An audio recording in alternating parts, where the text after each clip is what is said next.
ପିଲାମାନେ ଆମେ ଆଜି ମୌଳିକ ସଂଖ୍ୟା ବିଷୟରେ ଜାଣିବା। ମୌଳିକ ସଂଖ୍ୟା କାହାକୁ କୁହାଯାଏ ଓ ସେହି ସଂଖ୍ୟା ଗୁଡ଼ିକୁ କିପରି ସହଜରେ ବାହାର କରିପାରିବା ତାହା ଜାଣିବା।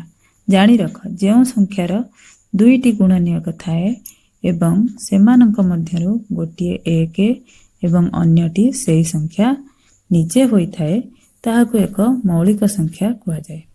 ପିଲାମାନେ ଆମେ ବହିରେ ଦିଆଯାଇଥିବା ସାରଣୀକୁ ଦେଖିବା। ଏହି ସାରଣୀ 3 ଭାଗରେ ବିଭକ୍ତ ହୋଇଛି, ଯେପରି ସଂଖ୍ୟା, ଗୁଣନୀୟକ ଓ ଗୁଣନୀୟକ ସଂଖ୍ୟା।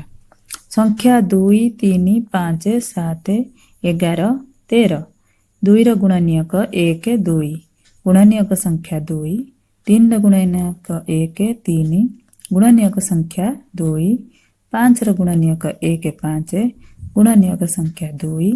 7ର ଗୁଣନୀୟକ 1, 7। ଗୁଣନୀୟକ ସଂଖ୍ୟା 2। 11ର ଗୁଣନୀୟକ 1, 11। ଗୁଣନୀୟକ ସଂଖ୍ୟା 2। 13ର ଗୁଣନୀୟକ 1, 13। ଗୁଣନୀୟକ ସଂଖ୍ୟା 2। ଏଥିରୁ ଆମେ ଦେଖିଲେ ପ୍ରତ୍ୟେକ ମୌଳିକ ସଂଖ୍ୟାର ଗୁଣନୀୟକ 1 ଓ ନିଜେ ସେହି ମଧ୍ୟ ତାର ଏକ ଗୁଣନୀୟକ। ସମୁଦାୟ ପ୍ରତି ସଂଖ୍ୟାର 2ଟି ଗୁଣନୀୟକ ଅଛି।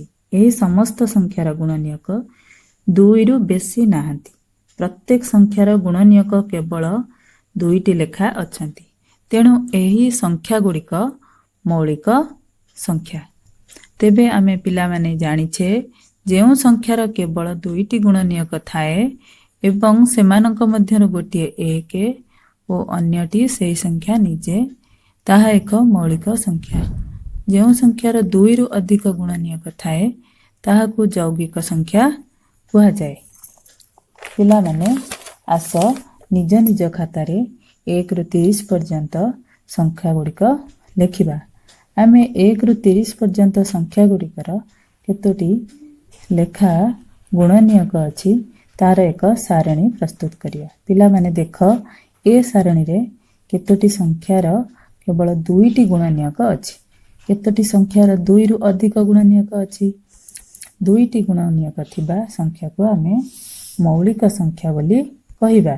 1ରୁ 30 ମଧ୍ୟରେ କେଉଁ କେଉଁ ସଂଖ୍ୟା ଗୁଡ଼ିକ ମୌଳିକ ସଂଖ୍ୟା, ଯଥା 2, 3, 5, 7, 11, 13, 17, 19, 23, 29। ପିଲାମାନେ ଦେଖ, 1ର କେବଳ ଗୋଟିଏ ଗୁଣନୀୟକ ଅଛି। ଏହା ମୌଳିକ ନୁହେଁ କି ଯୌଗିକ ନୁହେଁ, ଏହା ଏକ ସ୍ୱତନ୍ତ୍ର ସଂଖ୍ୟା।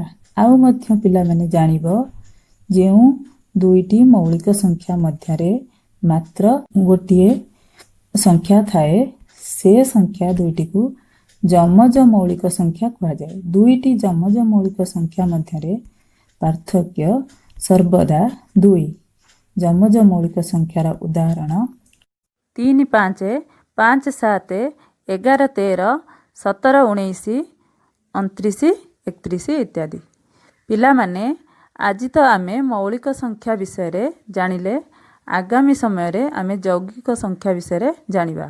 ଧନ୍ୟବାଦ।